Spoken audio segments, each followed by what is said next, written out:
boring ancient scripts that forgot their language and wait quietly to sleep tonight. You drift gently into the dust of old libraries and broken stones, into scripts carved not for glory, but for the quiet logic of memory. You are entering a world where language once whispered across clay, bone, bronze, and driftwood, and then, softly, let go of its meaning. These are not tales of empires shouting their names into history. These are lullabies from forgotten alphabets, untranslated dreams that once mattered deeply and now rest unread. Beneath centuries of wind, you walk beside glyphs that no longer speak, beside syllables that drifted too far from their shores, and symbols that folded into silence without fear. You are not here to solve their riddles. You are here to listen to their stillness, to fall asleep not to answers, but to the gentle hum of what remains. Let the scripts rest, let your breath slow, let the pages turn without words, until you too fall softly into their quiet. You walk through a courtyard open to the sky, though the columns that once framed it are fractured now, some still standing, others laying sideways like forgotten thoughts. Warm wind sweeps gently across the stone, and the smell of the sea reaches. You like an old song. This is Knossos, once the heart of Minoan Crete, now just a sleepily crumbling stage beneath the blue sky that remembers everything. The light here isn't sharp. It glows, diffused, like it has passed through curtains woven from time, somewhere. Tucked in the shadows of this ancient palace, in storerooms or beneath polished floors, are clay tablets. Small, sun-baked rectangles pressed with careful impressions, signs that look like dancing brushstrokes, curved and lean, never frantic. This is linear, a script that we can see clearly, copy accurately, catalogue endlessly, but cannot read. The meanings stay behind a veil that no archaeologist has yet lifted. It waits, not impatiently, but like something that was never in a hurry to begin with. You pause by a wall where fresco fragments show flowing robes, and flowers, the Minoans loved curves. Color, quiet, gesture. Their script reflects that. No harsh angles, no jagged urgency, just shapes that breathe on clay, symbols like wind tracing patterns in a field. The script doesn't shout. It suggests when these tablets were first unearthed, preserved in storerooms, accidentally fired in long-forgotten fires, it was assumed they'd eventually be deciphered. After all, Linear B, their later sibling, was cracked in the 1950s. It told us of inventories, rations, offerings, practical things, but Linear A remained still, familiar looking, yet closed. The lock looks simple, but the key never quite fits. You crouch beside a broken step and imagine a scribe here, centuries before Homer sang. She dips a stylus in her hand, leans over a damp tablet, and begins to press. Her hand is steady. The marks are confident. She knows what they mean, and so does the person who will read them, a priest, perhaps, or a palace steward, or someone preparing a festival for the goddess who lives in the mountains and in the bees. Because yes, the Minoans wrote about honey, and about bulls, and about offerings. We guess this. We think we know some proper names, but most of it is still sealed. We don't even know what language hides behind the signs. Was it a language spoken widely, or just here, on this sun-washed island where the sea cradles every coastline? The symbols are like shadows, consistent, recurring, but without light. They don't show form. You wander toward a lower chamber where light leaks through cracks in the ceiling. The air is cooler here. A tablet lies behind glass, carefully. numbered, gently labeled. Its surface is filled with characters that might mean barley or silver or wind, or perhaps nothing at all anymore. Some symbols repeat like mantras. Some appear only once, like a whispered secret no one ever said again. You wonder, is forgetting the script the same as forgetting the people? The Minoans are not gone. Their bones lie buried, yes, but their thoughts still echo in the art, the layout of their palaces, the way they aligned staircases with sunlight. But their voice, that's what Linear A held. And now, it's quiet, not erased. Just resting outside. Cicadas chirp rhythmically. They speak a language older than humans. Perhaps older than meaning itself. You sit beneath a tree and pull out your notebook.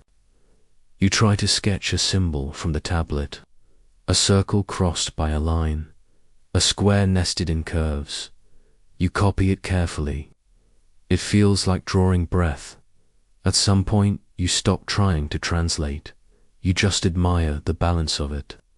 The way the signs lean slightly forward, as if ready to move again, not to reveal themselves, but simply to exist. You imagine a world where Linear A is read fluently, where the tablets open like petals and all the meaning floods in lists of harvests, hymns to deities, contracts between towns.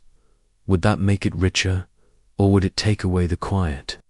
Because sometimes mystery is a kind of mercy. Let the clay stay cool and undercoded. Let the symbols rest in patterns we can't press apart. Let the voice whisper just once more and then sleep. You are not here to solve it. You are here to sit beside it. Sleep now, where the script tastes like honey. Sleep in the shadow of the unspoken. Sleep on symbols that meant everything, and now mean rest. Asterisk, the air is warm and dry, the kind that tastes faintly of baked earth and memory.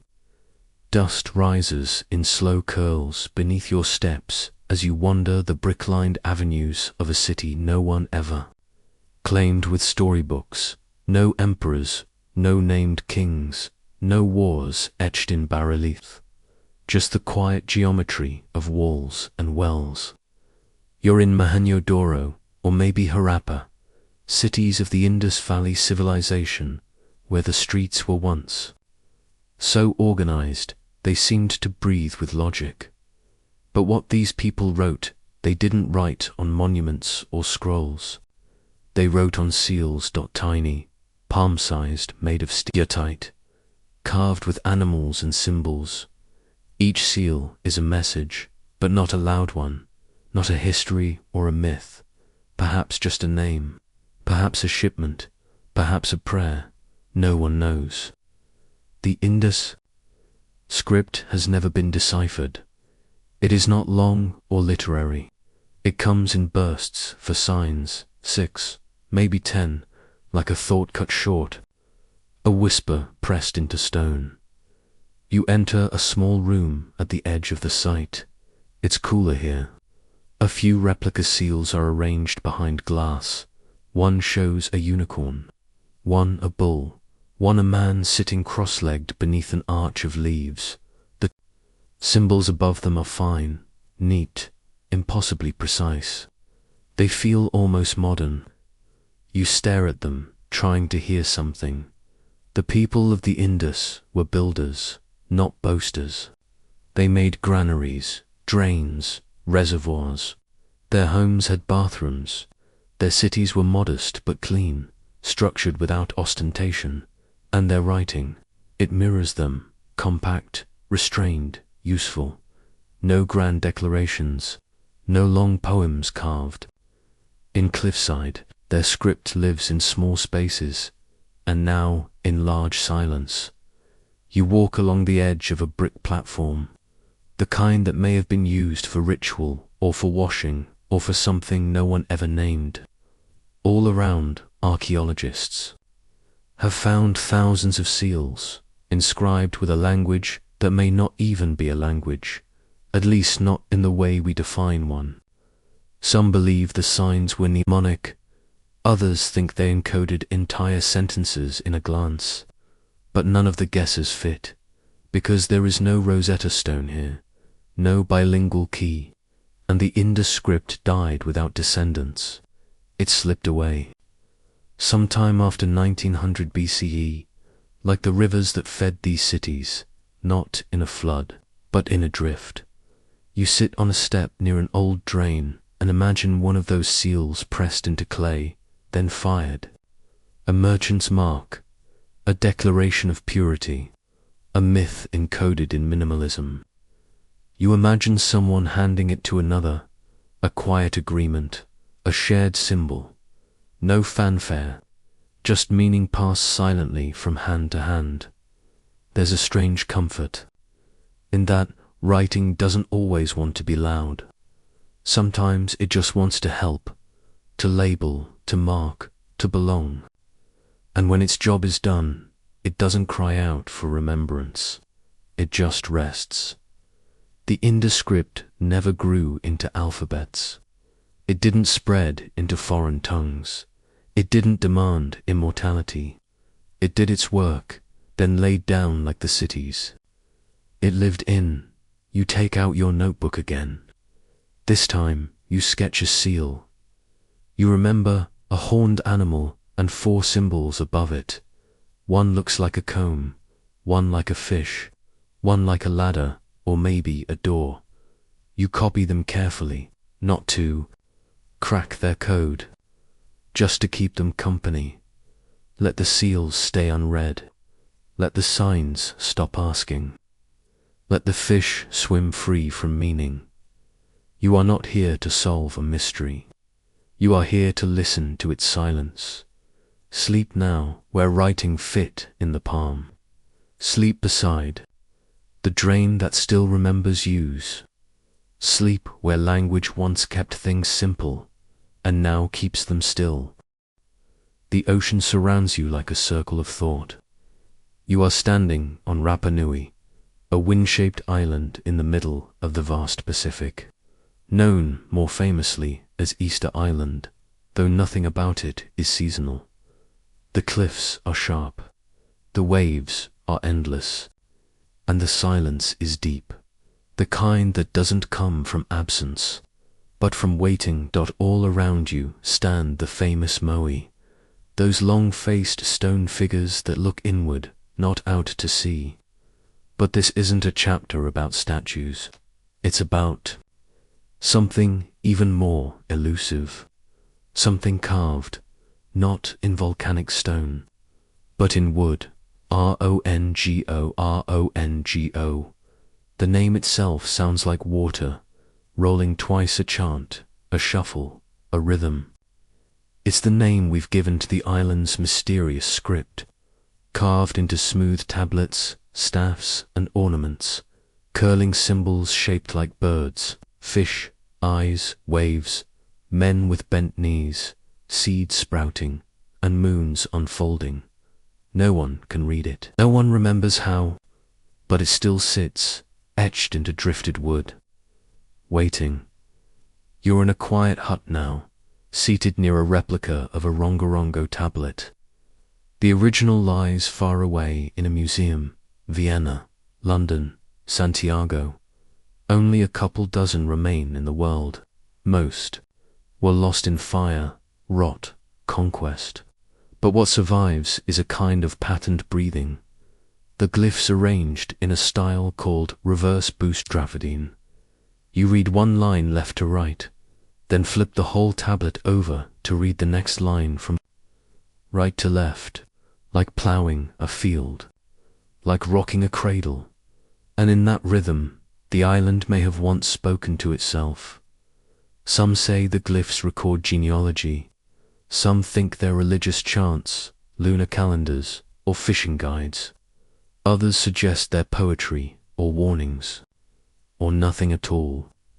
No one even knows when Rongo was first carved. Some believe it began after European ships arrived. Others say it predates them, echoing older Polynesian symbols. But none of these theories catch fully. They all drift. You trace your finger gently across a replica.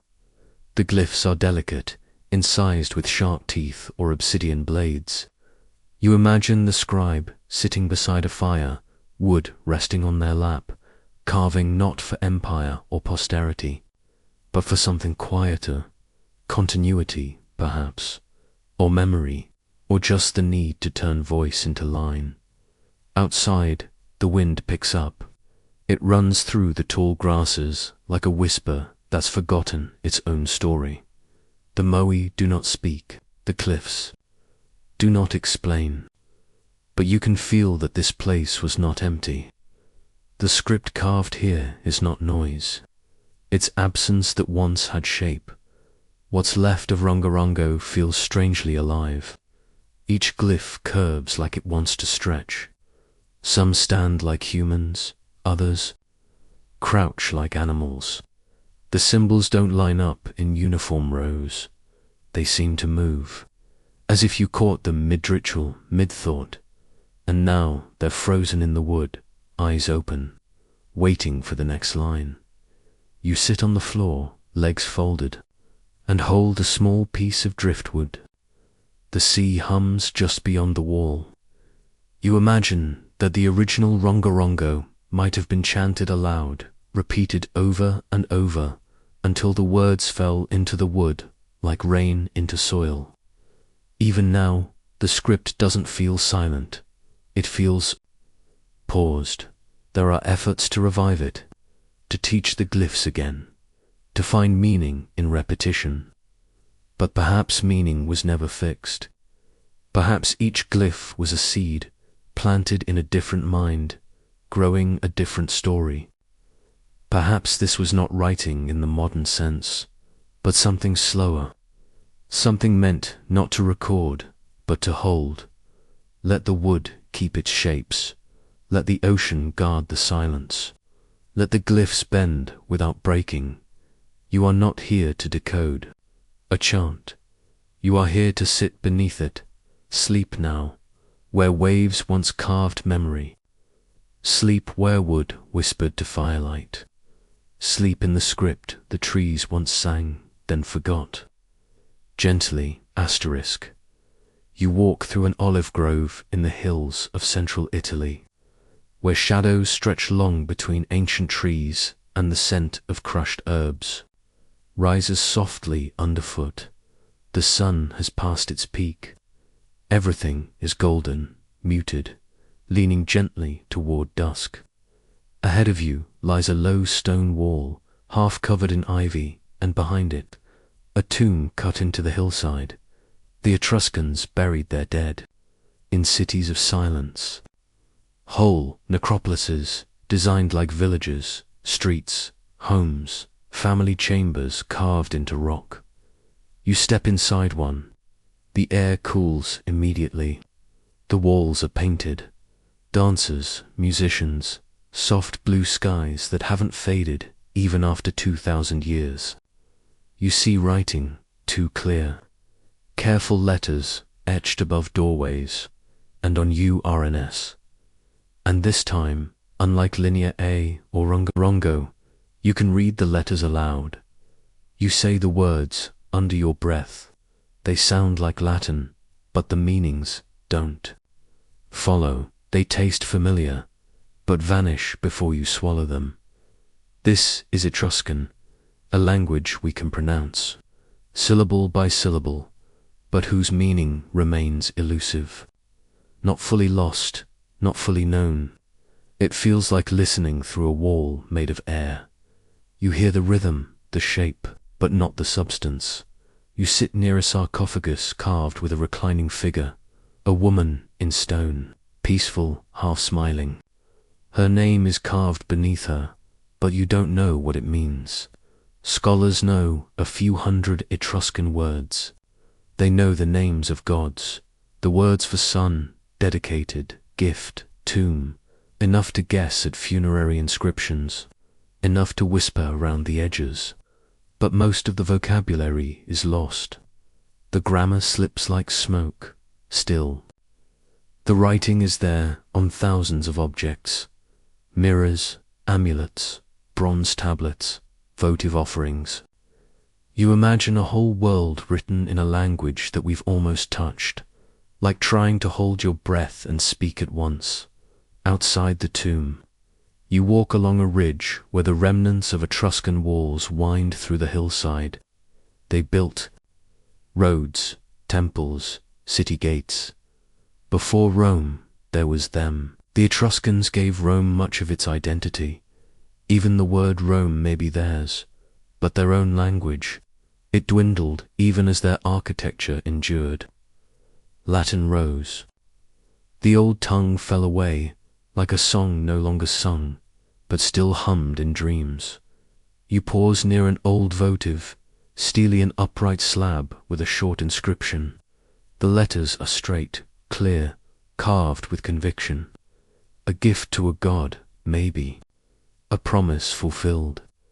The Etruscans believed in fate, in spirits beneath the earth, in rituals held at dawn and dusk. You wonder how many prayers were whispered in this tongue, and whether any still echo in the wind. You take out your notebook. This time you copy a short inscription. You don't try to translate. You just sound it out. The letters feel smooth. In your mouth, like pebbles in a stream. It's not understanding, but it's enough, because maybe language doesn't have to explain. Maybe it only has to remain. Let the alphabet stay half-known. Let the words echo without their anchors. Let the tomb speak gently and not in haste. You are not here to revive the tongue. You are here to breathe near its edges. Sleep now where stone remembers syllables. Sleep where vowels once drifted over olive branches. Sleep in the space between sounds and scents, where silence hums gently in Etruscan. You find it resting behind glass, in a quiet room warmed by Cretan sun. Not much else surrounds it. Just soft light, a hush of museum air, and a single disc, small, circular, the color of old bread. The Phaistos disc, about 6 inches across, baked clay, slightly chipped along the edge. But that's not what makes it glow. What draws you in is the spiral. The symbols begin at the outer edge and curl inward, as if the words were walking in a circle, slowly descending into silence. Each symbol stamped by hand with a seal, not etched, repeats with a strange, comforting rhythm. There's a man in a feathered headdress, a plumed helmet, a flower with 4 rounded petals, a fish, an arrow. A child, you lean closer. There are 242 signs, arranged into 61 word-like units, but no one knows what they say. You might be looking at a hymn, a poem, a prayer, or perhaps a record, a ritual, a riddle that no one was ever meant to solve. The script on the Phaistos disc does not match linear A or linear B. It is entirely unique, and nothing else quite like it has ever been found. It exists alone. You sit on a low bench just across from the glass. The air is cool, quiet. The disc doesn't demand your attention. It just rests, curled up like a sleeping idea. Some scholars have tried to decode it, assigning values, running software, comparing glyphs to ancient Greek, to Hittite, to Semitic, roots. Nothing sticks. Some believe it was made by a visiting scribe. Some think it's ceremonial. Others call it a forgery, an elaborate game. But when you look at it this long, those answers feel too loud, because the disc doesn't feel like it's hiding something. It feels like it wasn't made to explain itself. It's a language that curves into itself, not outward. A song that folds before it finishes. A dance that turns, turns, turns, and then stops, not from exhaustion, but from knowing it never needed to reach a destination. You imagine the moment it was made, A clay circle, still damp. A scribe or artisan with a handful of carved stamps, pressing each symbol into the spiral with care. Perhaps there was rhythm in the work, a hum, a murmur. Perhaps the disc was meant to be read aloud, or held during ceremony, or buried. But instead it was fired, preserved, and then discovered, dusty and mute, centuries later. What does it say? That's the wrong question. The right one might be, what does it remember? You close your eyes and trace the spiral with your mind, around and in, like walking a labyrinth, not to escape, but to find the center of quiet. The disc leads you not to a message, but to a pause in your notebook. You try drawing one of the symbols, the flower, the helmet, the archer. Your lines are shaky, but the shapes are pleasing, balanced. You realize the disc is not cryptic, it's calm. It doesn't demand to be read. It only wants to be seen, to be circled, to be held without needing to unlock. Let the spiral remain sealed. Let the meaning rest beneath meaning. Let the curve cradle the unsaid. You are not here to reach the center. You are here to drift with it. Sleep now, where signs turn in gentle loops. Sleep where circles hold secrets softly. Sleep with the script that ends only when you stop walking. Asterisk, the forest hums with green, dense, and endless. You walk beneath trees that stretch like cathedral columns. Their canopies a moving mosaic of light and shadow.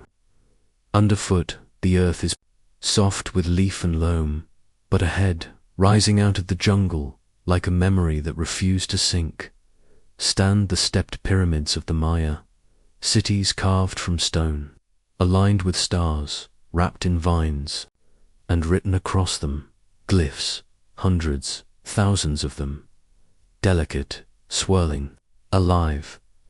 The Maya didn't write with simplicity. They wrote like artists, remembering a dance. Every symbol curves, flares, folds in on itself. Each glyph block may contain a head, a hand, a calendar, a whisper of divinity, and together they formed a script that was not just language, it was motion. You walk slowly past a stone stela, a tall slab covered in Maya hieroglyphs. You don't know what it says, but it feels like it's saying everything. Some of these glyphs we understand now. Thanks to the work of epigraphers and linguists, we know how to read dates, names of kings, records of battle, stories of birth and blood. But some glyphs, especially those in poetic texts, in metaphors divinely woven, still resist us. They dance just out of reach. You sit at the edge of a platform where once a ruler might have sat watching a ceremony unfold. Below you is a stairway carved with glyphs, steps that speak. Each one holds time, the long count, the tizokan, the hob.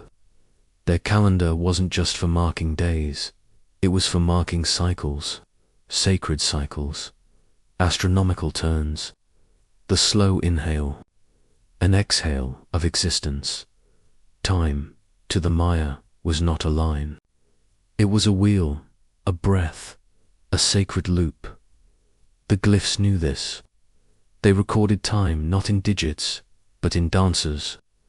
A day might be represented by a god, a toad, a serpent swallowing its tail. A year might wear the face of the maize god or the skeletal grin of a death-bearer. They didn't just mark time, they honored it. They gave it bodies, costumes, and stories. You remember a carving of a calendar round, two interlocking wheels filled with glyphs, each one spinning into the other. It wasn't mechanical, it was mystical. Like a lullaby, you turn slowly in. Your hands, you take out your notebook and draw a single glyph, a square frame filled with what looks like a jaguar's eye and a curl of smoke. Maybe it means night. Maybe it means dream. Maybe it means both. Because in Maya writing, metaphors weren't ornament, they were truth. Outside, thunder murmurs in the distance. The air is thick with life. You imagine scribes. The A.J. Tibb, sitting by candlelight, painting glyphs onto bark paper books. The books were called codices, but most were burned by colonizers who feared the knowledge inside. Only for survived, for out of hundreds, and yet the glyphs remain on temples, on stairs, on ceramics, buried in royal tombs. They are not gone, they are just ... patient. Some Maya still write them, some still speak the languages. Time moves forward, but the wheel still turns. The glyphs, though partially understood, are not eager to be entirely tamed. Like the forest, they are both rooted and wild. Let the dancing sticks keep swaying. Let the gods wear masks we don't fully name. Let time remain round and rhythm its own translator. You are not here to read every glyph. You are here to feel their motion. Sleep now where calendars chant softly. Sleep where each day wears a new face. Sleep in a language that still moves, even when it rests. Asterisk, you stand on the edge of a low plateau in what is now southwestern Iran, where the heat folds over the land in slow waves and the earth carries the scent of ancient clay. Here, in the dust beneath your feet, are the faint bones of a city once called Susa, a place where kings rose and fell, where trade passed like wind, and where, for a moment, a brief, flickering moment, a strange kind of writing appeared, flourished, and then vanished. The script is called Proto-Elamite. It is the oldest undeciphered writing system in the world, older than Linear A, older than the Maya glyphs, older even than some of the cuneiforms from Sumer next door. It was used for maybe 150 years, barely a breath in the long story of humanity. And then, like a candle caught in wind, it went out. You kneel beside a low table in the museum at Tehran, where a tablet is displayed, a rectangle of baked clay, marked with sharp-edged signs. The symbols are dense and varied. Lines, wedges, circles, marks like combs, tracks, thorns, teardrops. They seem almost mechanical, as though they had been constructed by a mind focused entirely on measurement. And perhaps they were. Most of the Proto-Elamite tablets discovered so far are economic records, inventories of grain, cattle, labor, lists, totals, ledgers of a world we don't fully see, but which feels astonishingly real in the numbers, except we can't read the numbers. We know their numbers. We think. We know that some signs repeat where rations are likely tracked. We know the structure suggests meaning, but the script resists. Not because it's encrypted, but because it never evolved far enough.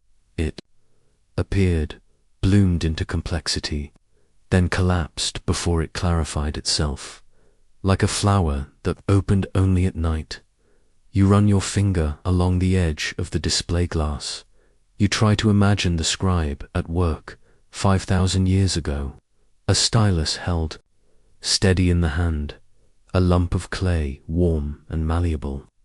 Press after press after press, each mark deliberate, each symbol known intimately by the one who carved it, but completely opaque to us now. The problem with Proto-Elamite is that it left no Rosetta Stone, no parallel texts. It doesn't clearly descend from earlier writing, and it didn't pass.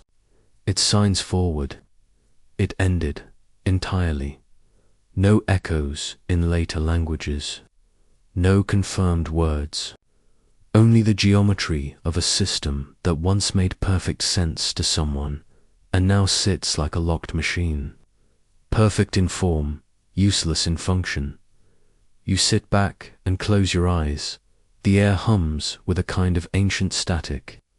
You think about what it means to lose a language, not because no one speaks it, but because no one ever finished shaping it. Proto-Elamite is not a lost tongue.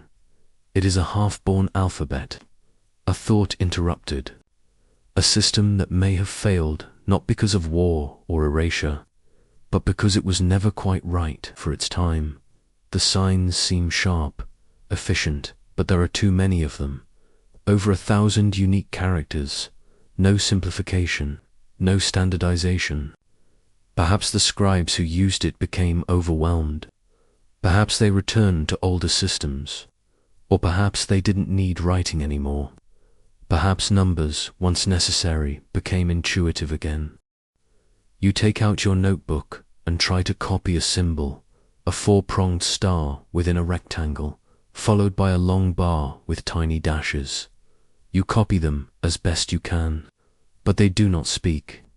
Not yet, and you let that be.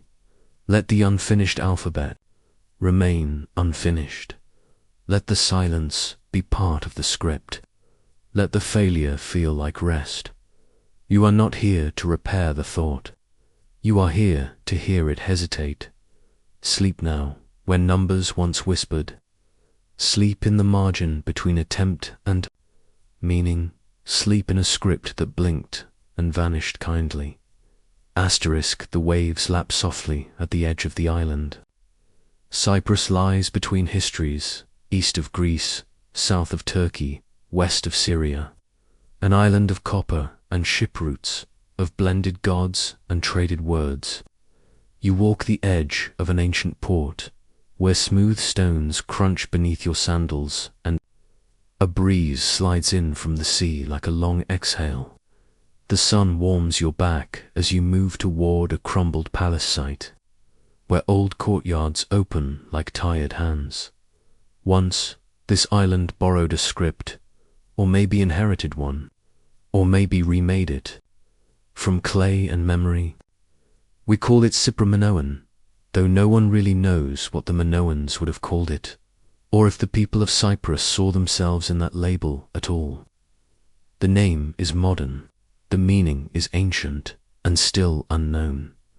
You find yourself in a small museum near Ankomi, where a few tablets rest in dimly lit cases. They are small, about the size of your palm, baked clay, marked with symbols pressed in careful rows. The signs resemble linear A, with its curving strokes and looping logic, but they aren't identical. It's as if someone took the old script across the sea, let it drift for a century, and then pressed it into new earth with new hands. That drift is part of the mystery. Cypro-Minoan appears around 1550 BCE and lingers for 4 centuries. And not once in all that time is there a translation. No bilingual texts.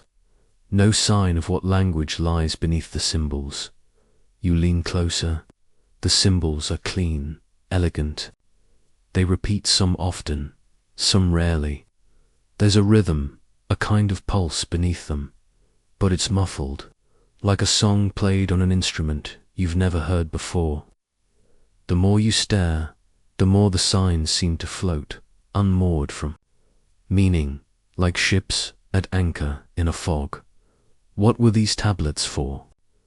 Most were found in economic contexts, storerooms, administrative buildings. Were they inventories, ceremonial logs, personal letters? We don't know.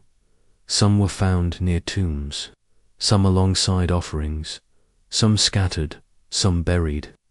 No two seemed to carry quite the same voice. You sit on a bench and close your eyes. You picture a scribe at work, the smell of fire smoke in the air, the clay warm from kneading. She holds a stylus and presses sign after sign into the soft tablet. She knows what each mark means. Her teacher taught her. She teaches her apprentice, and then, one day, something shifts. Trade routes change, Languages evolve. The reasons for recording fade.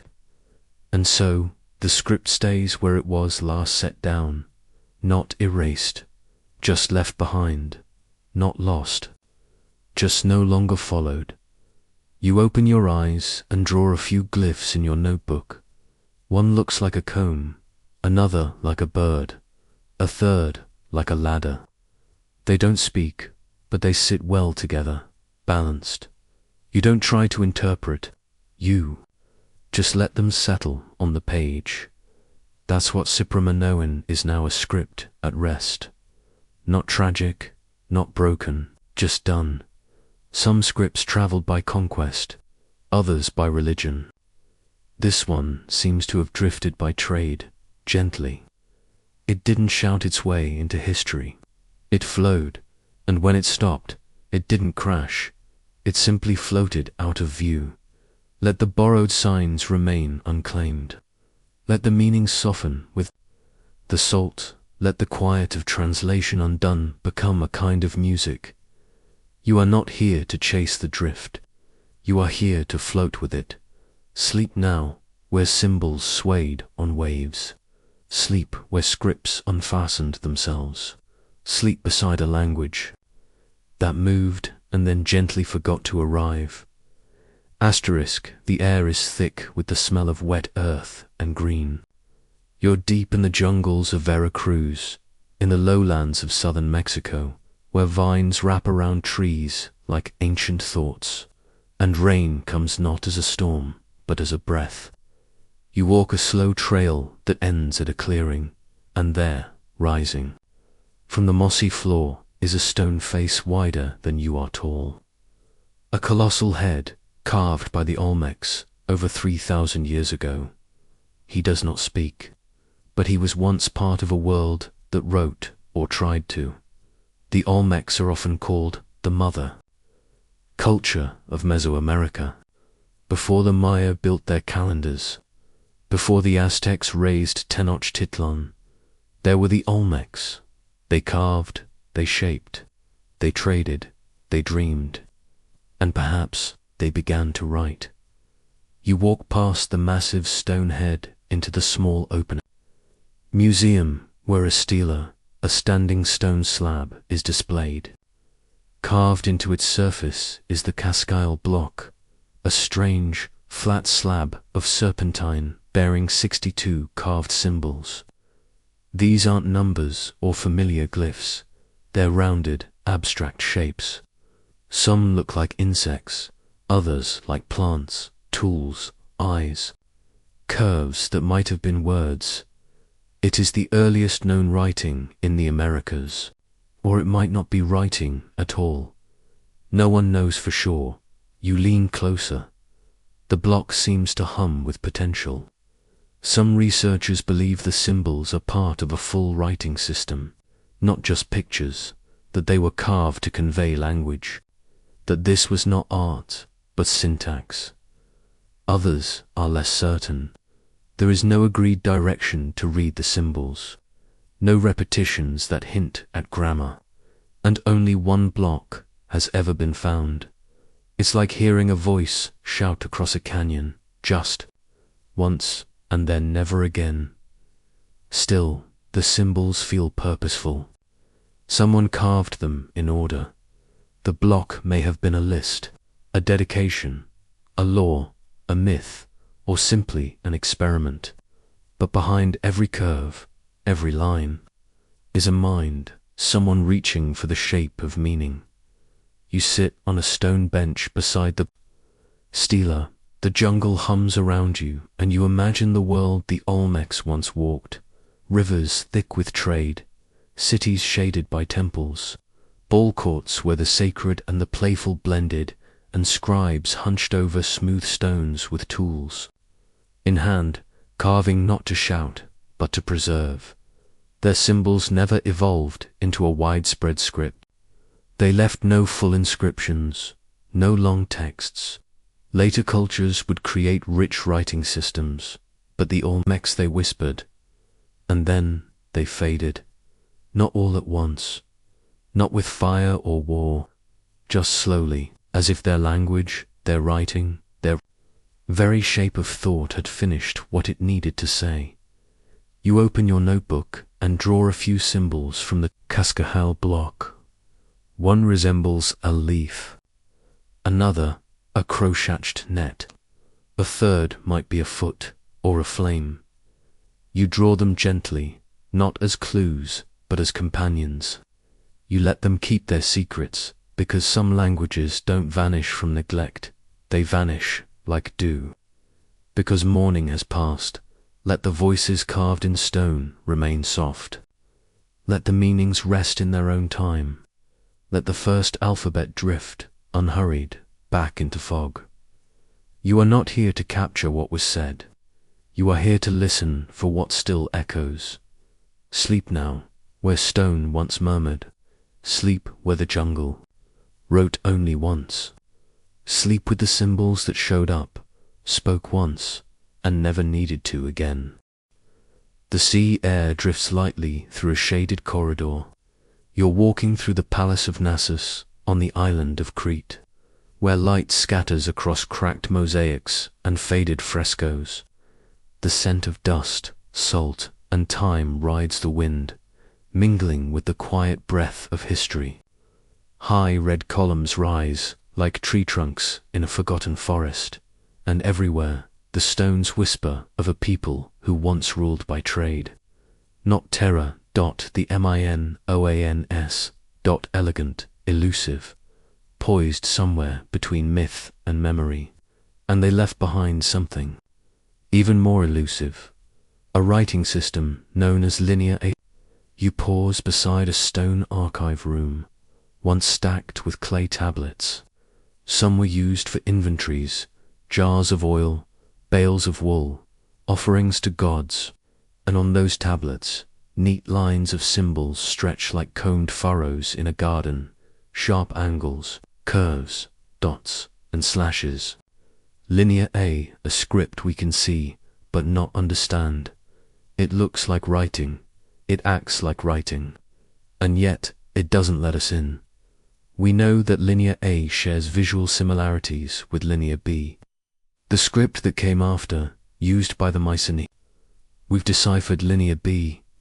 It encodes an early form of Greek, but when we try to apply those same sounds to Linear A, the words make no sense. They fall apart in our mouths like dust. This is a language we've never heard spoken, a script with no translation, no Rosetta Stone, a riddle that keeps its own time. You sit on a low wall beneath a painted dolphin fresco. The sun flickers through olive leaves. In your hand is a replica tablet. You trace a symbol, a triangle with a tail. It might mean fig. It might mean king. It might mean something long forgotten, something only a Minoan priestess or merchant child could have read without thinking. Scholars have proposed meanings. Some think Linear A encodes a language native to Crete, unrelated to Greek, maybe even pre-Indo-European. Others suggest it hides numbers, lists, formulas for trade or ritual. There are guesses, patterns, but nothing confirms itself. Nothing clicks in place. It's like trying to tune into a radio station from a world that no longer broadcasts. Still, you don't feel frustration. You feel rhythm. There's a cadence to the way the signs repeat. A glyph appears again and again at the start of a line. Maybe a title or a god or a calendar term. There's one that looks like a double axe, another like a teardrop, another like a flame with legs. They feel familiar, but they don't open. And perhaps that's not failure. Perhaps the Minoans didn't write to be preserved across millennia.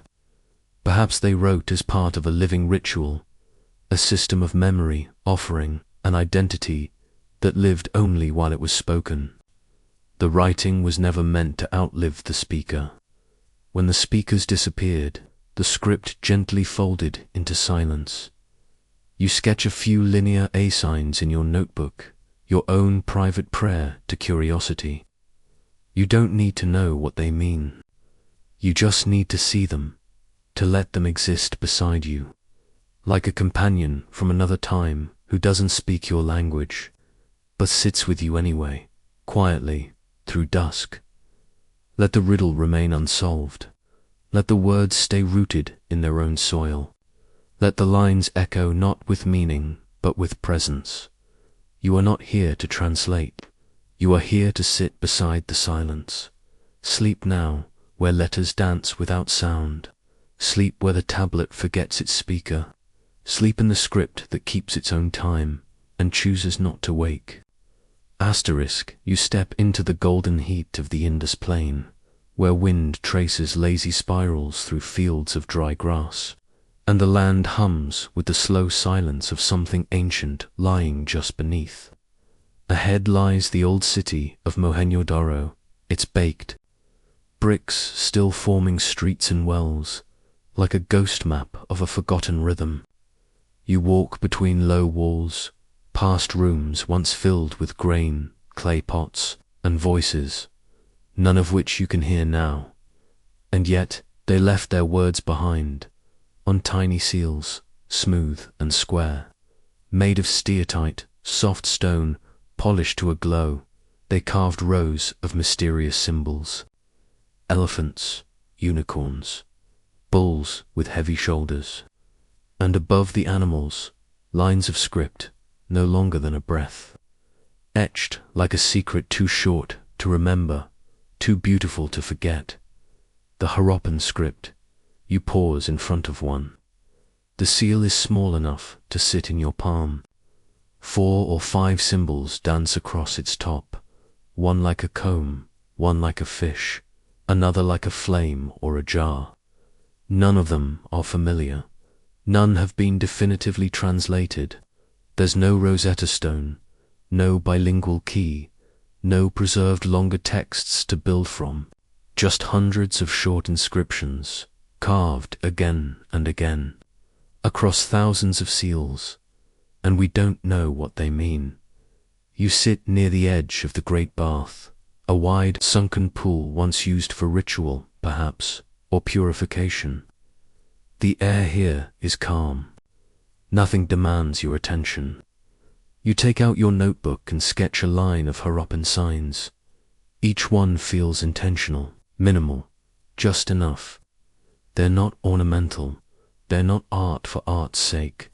These are messages, too brief to explain themselves, too silent to shout. Some scholars think the Harappan script was a full writing system. Others argue it was proto-writing, symbols standing in for sounds or meanings without forming complete grammar.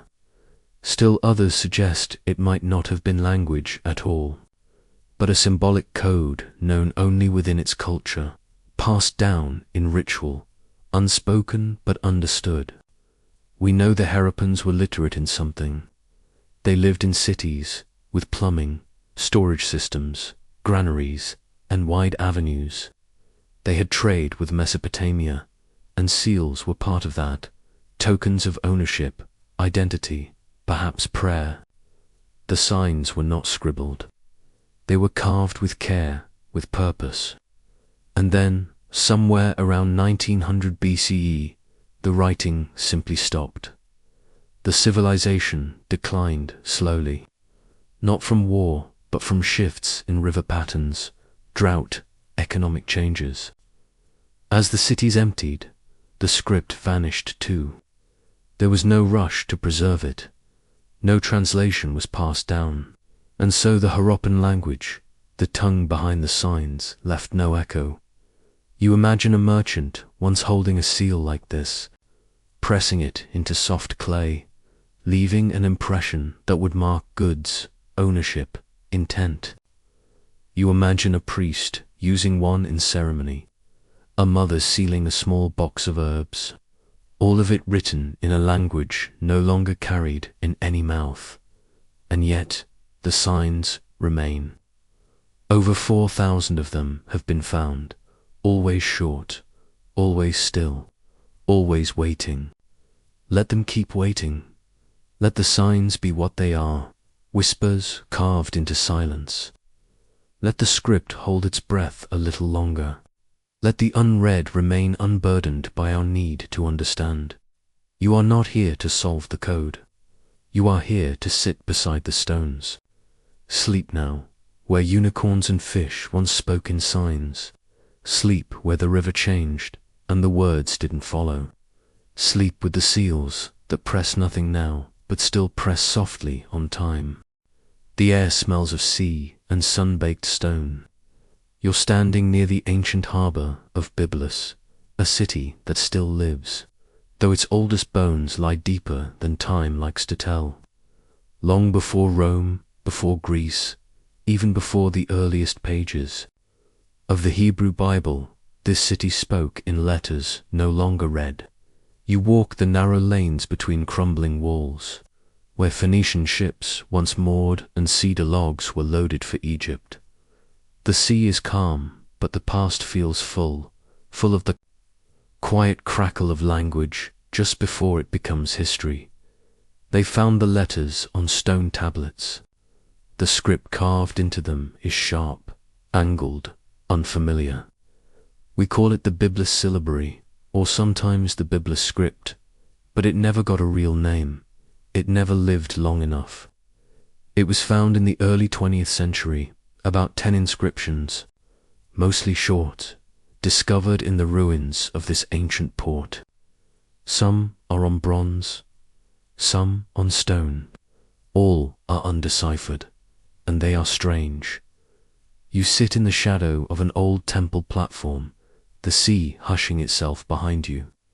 You take out your notebook and stare at the symbols, little boxes, triangles, loops, with lines, curious hooks and stamps. Some look vaguely like Phoenician letters. Others seem to echo Egyptian signs. But it's not quite either. It is something in between. The Byblos script was discovered near the birthplace of the alphabet. This region, the Eastern Mediterranean, around 1800 BCE, was a melting point of written systems. Egyptians wrote in hieroglyphs and cursive hieratic. Mesopotamians used cuneiform.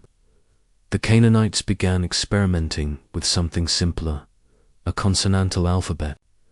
And just as this new alphabetic thinking was about to spread across the world, Byblos wrote something else, something more complex.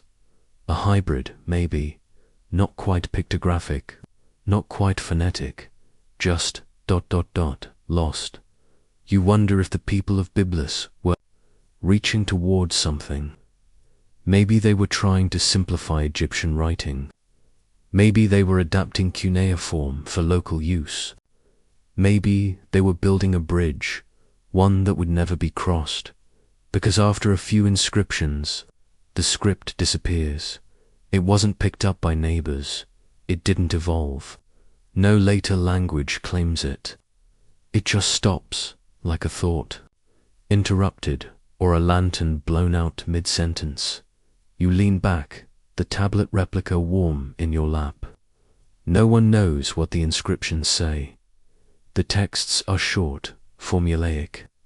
There are no bilinguals, no repetition, no known names. Some believe it was a local script used for ritual. Some say it was symbolic, not linguistic at all. Some try to assign values, build phonetic grids, reconstruct grammar from silence. But the inscriptions don't budge, and yet the letters still. Sit patiently on stone, let them rest, because just after these letters vanished, a new alphabet was born, Phoenician, simple, adaptable, beautiful, the grandfather of Greek, Latin, Arabic, and Hebrew. It caught on like fire, carried by trade and memory and speech. But just before that fire lit, the Byblos letters curled up and closed their eyes. Not a failure, not a misstep, just a side path, a different voice in the choir of early writing. One that sang once, and then became echo. You sketch one sign in your notebook, a half-moon shape over a line. It looks like a question mark with no question. You don't need to understand it. You just sit with it, let it press quietly into your sleep. Let the forgotten letters remain unclaimed. Let their sounds stay soft beneath the surface. Let the alphabet take its own path, and this one another. You are not here to unlock the door. You are here to sit beside it. Sleep now, where letters almost became language. Sleep in a script with no descendants, no urgency, no regret. Sleep with the syllables that never shouted, but once, just once, spoke. Far in the Pacific, where the ocean folds into itself in wide blue hushes. There is a triangle of land known as Rapa Nui or Easter Island to those who arrived late. You stand on its soil, red and soft, under skies that feel too large for one memory to carry. Around you rise the moai, stone giants with silent eyes, their backs to the sea, their faces turned inward, and hidden in a museum nearby, behind thick glass lies something smaller wood, darkened with age, carved with a script that no one alive can read. This is Rongorongo, a writing system like no other. Each glyph is carved carefully, flowing from left to right, then bottom to top in a kind of reverse boustrophe, like the path of an ox ploughing a field, but upside down. You tilt your head, you turn the tablet in your hands. The signs curve and twist, birds with human arms, faces with bent knees, crescent shapes, fish, spirals, plants. They do not march like letters, they curl like dreams, and no one knows what they say. You sit beside the coastline where waves lap against black volcanic rock. It's quiet here, not empty, but full of something waiting, like the script, discovered only in the 19th century by outsiders who arrived with churches and papers and ideas of what real writing should be. They saw the carvings, and they asked what they meant, but by then the people no longer remembered. Rongorongo was likely sacred, passed down not in classrooms, but in chants, rhythmic, memorized, sung in ceremonies, perhaps by elders or priests. Some say only a few could read it, and fewer were ever taught. And then came colonization, diseases, and forced conversions. The last fluent readers may have died in silence. There are about 24 surviving tablets. They were carved into driftwood, reused canoe planks, and even scraps of European crates. They are held in museums around the world, far from the island that once gave them breath. No bilingual inscriptions exist. No matching translation sits beside them. They murmur in private dialects of shape and repetition. Some symbols recur. Some form clusters. There are patterns, yes, perhaps calendars, genealogies, or sacred histories, but we don't know the language behind them. We don't even know if the glyphs represent syllables, whole words, or something stranger, a visual rhythm known only through use and memory, lost not because of disinterest, but because sleep came too soon. You trace a glyph in your notebook, a long-legged bird with a bent head. It appears many times. Some believe it represents a deity, some say it's a season, some believe it marks a number, but the symbol, carved in rhythm, does not explain itself. It waits. It has always waited, and it may wait forever, because not all writing wants to be read. Some writing wants only to be remembered, to rest in the grooves of wood, in the breath between verses, in the pause before sleep. You close your eyes, and the sea speaks low, like a lullaby with no lyrics. Let remain folded.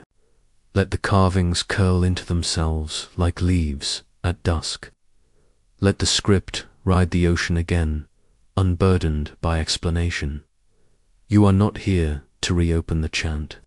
You are here to lie beside it, Sleep now, where glyphs once drifted ashore. Sleep in the hush of wood and tide. Sleep with the script that sang, and then, like waves, receded. You stand in a quiet trench dug into the edge of an old city, not a ruin, not yet. Its name has long been replaced, rebuilt over by centuries of other names. Somewhere in Southeast Asia, or Central Anatolia, or a patch of desert in North Africa. A team of archaeologists found rows of stone blocks, floors made of fired clay, and tucked into corners, like hidden breath, fragments, not whole tablets, not carved proclamations, just tiny pieces of something written, scratched into pottery, etched into bricks, marked on bones, scripts no one expected, hidden under thousands of years of weather and habit, and all of them, every one, utterly unreadable. You crouch beside a broken shard of terracotta, with marks too uniform to be decoration. Maybe 5 or 6 symbols. They seem purposeful. They suggest grammar, but the language is unknown. Not just dead, unidentified. No family of languages can claim it. No neighbors recall it. It's not lost. It's unramming B-E-R-E-D. These are the forgotten scripts beneath forgotten cities. Sometimes they're found under layers of other writings.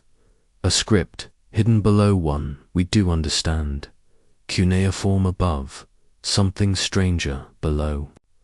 Or they're found far from any monumental architecture, in trash pits and post holes. One tablet in a field, a scratched sign on a wall that no longer stands, an alphabet with no body, a syllabary with no voice. You walk through the excavation. Sight. The air smells of dust and patience. A tarp flaps softly in the wind. Somewhere, a trowel taps a stone. It's peaceful here, not in the sense of nothingness, but in the deep calm of time letting go. Some scripts were lost because the world changed, some because conquerors came, some because priests forgot, but these were never even given a chance to finish what they started. Maybe the society that used them didn't survive long enough to teach the next generation. Maybe writing never spread beyond the elite. Maybe it was used only once, briefly, for something ceremonial or specific, and then folded back into the earth. Not erased, just unfinished. You imagine a scribe, their name gone, their language gone, crouched with a stylus in hand, carving lines they thought someone would always understand. They didn't know they were writing for no one. Or maybe they did. Maybe the act of writing was the message itself, a prayer written not to be read, but to be placed into the ground like a seed. You draw the unknown symbols into your notebook. They aren't trying to become something. They simply are. A last whisper beneath a city that doesn't remember it had a voice. We may never name these scripts. We may never know what they were called, what they said, or why they mattered. But they matter anyway, because they show us that language has always longed to last, and that sometimes it doesn't have to. Let the buried signs stay buried. Let the unwritten histories sleep a little longer. Let the forgotten words fold gently back into the soil. You are not here to lift them out. You are here to rest beside them. Sleep now in cities that forgot they once wrote. Sleep with scripts that never shouted. Sleep with the silence beneath language, and let the dream continue. Asterisk, boring ancient scripts that forgot their language and wake quietly to sleep now. The last sign has faded into dust. The last line has folded into the clay.